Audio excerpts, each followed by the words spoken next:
Ayman Khan here for Seconds Out with Matchroom Boxing CEO Frank Smith, who's never had a Q before, but there is a one for you now. Must be building a bit of a star status, as is Benn Whittaker in Birmingham. Look, a lot of talk about Benn Whittaker and the supposed track he might be on, considering some of the opposition he's had and some of the fare he's had with the opposition. What is the Matchroom MO for his career in terms of the pace that he'll go out towards getting to world title status? I think the pace is all about activity and momentum. You know, he's never, in my eyes, never had the momentum he's needed to keep progressing his skill set. You know, we signed him 7 weeks ago. He headlines this Saturday night in Birmingham, first show, headlining with Matchroom and DAZN.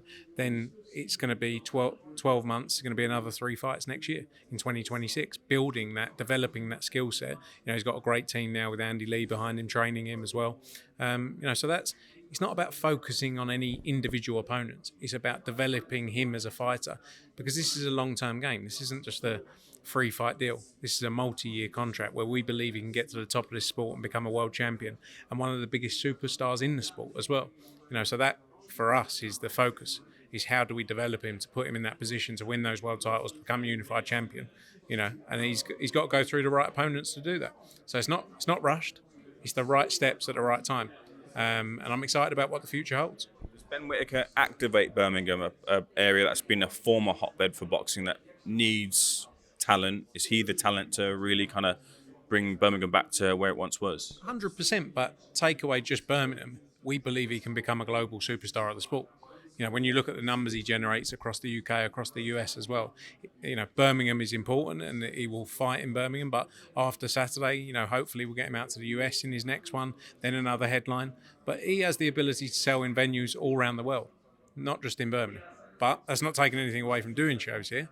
But that's where we believe he can get to, a global superstar of the sport. Ben mentioned, I think it was on the Era Hawani interview, about leaving Ben Shalom and Eddie Hearn and Matchroom Boxing, taking him to that next level. What does taking him to that next level mean? You said about Birmingham. I imagine that means different areas, different locations of the world. But outside of that, in terms of promotion, what does that mean, taking him to that next level? I mean, it's on all levels, both from a promotional perspective, from a boxing perspective, the sanctioning bodies, building him in the right way towards those world titles. You know, there's so many factors that play into it, but it's about building a global superstar. We've got a global platform in DAZN. We've built stars on that platform over the last few years. We've been doing this for many, many years. I think him and Eddie as a pairing are going to be unrivaled together as well. So there's so many factors that come into it, and it's about wanting to work with the best. We believe he's the best talent and the best, you know, one of the best fighters out there that we can take to that top level. And he believes in us and what we can do for him and how we can now take him to that next stage in his career. What does a talent where they can turn people on, they can turn people off, what does that do for them commercially? Do you look at them and you have to match them to particular brands and sponsors? Do some kind of say we don't want to work with him because of the nature that he is? Not in a negative way, but because he's so kind of out there. Yeah, but I think divisive is good. People have an opinion on you. Not everyone is going to like you. That's the reality of it, you know, and as long as people have an opinion on you, that's the key. You know, and he gets in there and delivers spectacular performances. That's what the boxing fans want to see. That's what sports fans want to see. When it comes to brands, of course, there's going to be brands that fit you, brands that don't fit you. There's going to be a lot of people as well that will throw money at him that don't fit what he, you know, his brand. You know, so it works on both sides. But you've got someone here that people are talking about, and that's the key, because not enough stars in many sports people are talking about. So he separates himself out from a number of fighters out there because people have a view on him. Good, bad, indifferent, whatever it is, people have a view on him. You shed some light on something for me. Maybe I'm asking the wrong person. I will ask Ben Shalom if I get him in front of me this week. But Ben was saying on his interview on BBC with Steve Bunce that it was about, when it came to the talent that they have moving forward for their shows, about what the BBC wanted and going in that direction, kind of hinting and alluding to maybe the BBC didn't want Ben Whittaker, which makes no sense to me. I wonder what you know about BBC wanting particular stars, particularly Ben Whittaker. I mean, he was in the pitch, he was in the production document that the BBC shared. So obviously the boxer had said that Ben was signed to them.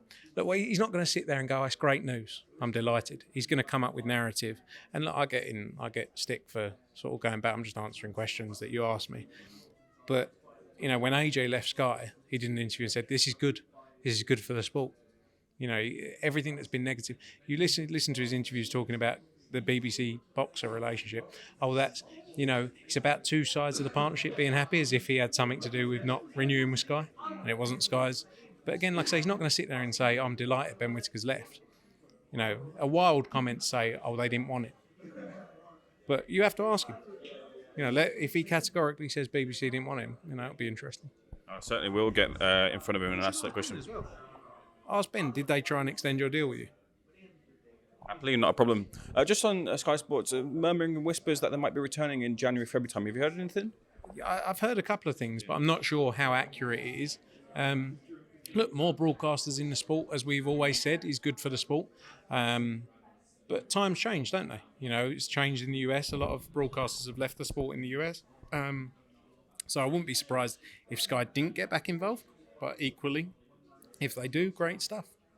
Zoning in a couple of topics before I let you go. First of all, wasn't able to catch you over at Miami. We had the launch press conference for anti-Joshua, Jake Paul, anti-Joshua, however you want to shake it up. Paul Joshua, sure. Jake Joshua, actually. Jake Joshua, even better. But when it comes down to it, a lot of people kind of feeling in the industry that this fight is on the slate but might not happen. Can you feel people with confidence that this fight is going to happen? There's nothing that's going to be in the way from it commencing on the week ending February 20th. Unless Jake slips in the shower, the fight is happening. I mean, he's a madman, but fair play to him, you know. But then I'd probably take a few shots off of AJ for the money Jake's getting. Is there a rematch clause in this fight? I spoke to Anthony Joshua. He said that there wasn't, to his knowledge. Can you shed light on that? No rematch clause. No. Jake doesn't want to get beaten twice. We would have taken a rematch clause if Jake wanted a rematch clause to do it twice. That would have been interesting. What's your expectation for the? I know you're not like the tactics man, but this fight seems so straightforward in terms of its conclusion. So, what's your expectation for it on the night? Destruction, pure destruction. I mean, AJ's training as if it was a top 10 heavyweight. You know, he's always been that way. It's always been the way he looks at things. So, no different here. He's got to go in there and do a job on him, and he will. When it comes to the jeopardy on Jake Paul's side, let's play with the ifs, the possibilities. If Jake Paul does land something big on Anthony Joshua, if Anthony Joshua does somehow find himself on the end of a defeat on the night, what does that mean for him and his career? I wouldn't even really think about it, to be honest. I just, you know, like, I think me and Jake Paul was a more competitive fight than Jake Paul and Anthony Joshua, and I can't fight to save my life. So I'm not really sure that's on anyone's mind, to be honest. You know, Jake Paul, fair play to him. If he believes his delusional mind believes the fact where he says AJ's chinny. I mean, it's a very different prospect fighting Daniel Dubois, watching the Daniel Dubois fight, where he got caught with a shot and kept on fighting for 6 rounds, coming back and nearly could have possibly stopped Daniel Dubois. Like, it's not a game anymore, you know. And I'm not saying I respect Jake Paul for what he's done. He's trained very hard. He's taken it seriously. He's made it his life. But it's two very different things, what he's been used to doing to what he's getting himself into on December 19th. So if you were managing Jake Paul in the heavyweight division, who would you put Jake Paul in front of? No, like, I kind of accept the fact he's getting a shed load of money, because if he was fighting Tom, Dick or Harry, he wouldn't be getting the money he's getting. So, like, it's all part and parcel, isn't it? You know, like, you accept a huge amount of money for taking risk. So it depends what he wants. He's not going to become a world champion. He's not going to become a world heavyweight champion, is he? Let's be completely open. That's not me disrespecting what he's done in the sport, because he's taken it seriously. But, like, fair play, he's going to make a shed load of money and he's going to get knocked out. Like, I wouldn't suggest him doing it. Like, if I was representing Jake Paul, would I say you should fight Anthony Joshua? No. But I'd say that to most people, you know. I'm glad you say that, because, and I know I'm going to preempt the response if you're going to say, look, that's on their side to do, but that danger aspect of it, because Anthony Joshua is a bona fide heavyweight former champion, still operating at the top level despite his defeats recently, but is there a danger aspect from that perspective that he's in with someone who appears to be so overmatched for him? There's always a danger. It's the sport we're in. We're in a dangerous sport. And it's the promoter's job, you know, running the event to make this as safe as possible, and the commission. You know, so that's always the focus. But, like, you know, that's on his side to accept the risk of what he's doing. You know, he's the one who called it on. February what's in the targets when Anthony Joshua and Jake Paul shake out? They move on to whatever is next. What's next for Anthony Joshua in February? It was going to be actually. Sorry, let me just, rub that question off because it was going to be a case of Anthony Joshua was going to come in with no fanfare to the Riyadh season card, which I think is quite strange for Anthony Joshua. Very Misfits-esque in terms of the approach with their surprise opponents, but. Was that really feasible that Anthony Joshua was going to come in with no fanfare, fight Cassius Chaney, and have that fight? Yeah, there was lots of discussion about it. He's always had a lot of pressure on him in everything he does, and I think it was just about getting back in there in a fight, getting the gloves on, take away all of the stuff that goes on around it, and yeah, so that was definitely a discussion. It didn't happen. He got the offer to fight Jake Paul, and he jumped it. Cassius Chaney on the slate for February? I don't believe so. No. He's got to get through Jake Paul first. He's got to get through that test on December 19th. But the plan is very much 2 big fights next year for Anthony Joshua. It always was that, and that's what we're working through now. What level is February then? What level of opponent is February? If it's a draw, we'll do Jake Paul again, can't we? You have a rematch clause. No, but if it's a draw, maybe it's the right thing to do for the sport. No, working through that now. No names just yet. So we shall see what plays out. You're also working through a deal to finally get that fight with Tyson Fury over the line. That's the fight we all want to see. That's the fight AJ wants to make happen. We've been very vocal about it for a while, but we've also done a lot of talking in the past as a collective. That's the natural fight. So I'm hopeful we can see that fight because all of us want it to be a fight in 2026. Is it an active conversation now? There's been lots of conversations about a lot of different things, but that is definitely a fight with potential for next year. Okay, then.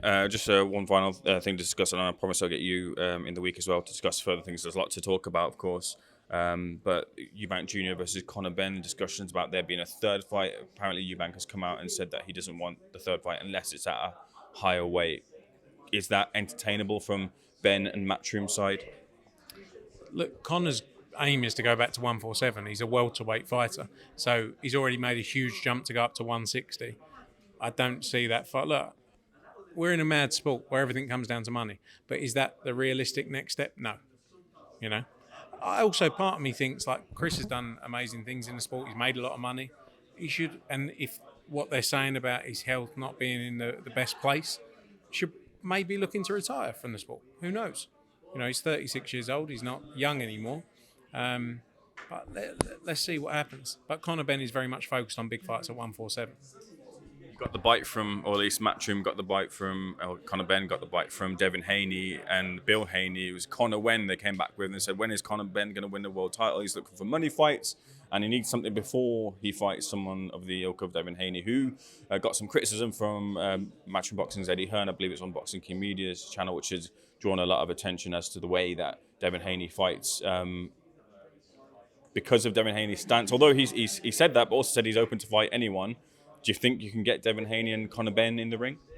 Yeah, look, we work in a sport that's all about commercial appeal, and Conor Benn against Devin Haney is a great fight. I love Conor Benn against Ryan Garcia.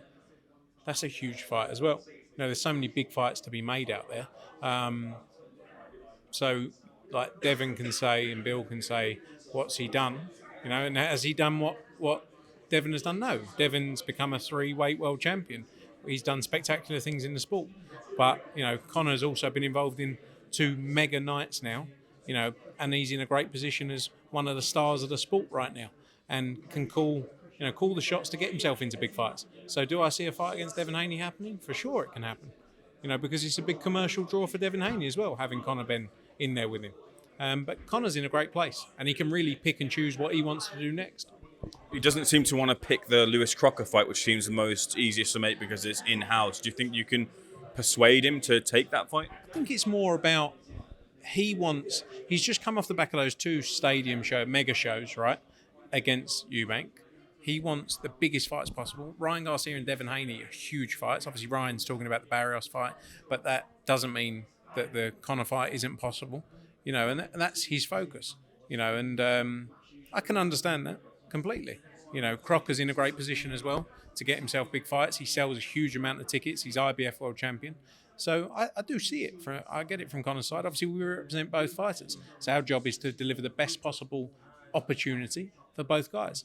And, you know, for Connor, that might be Ryan Garcia or Devin Haney. For Lewis Crocker, that may be another fight that works best for him.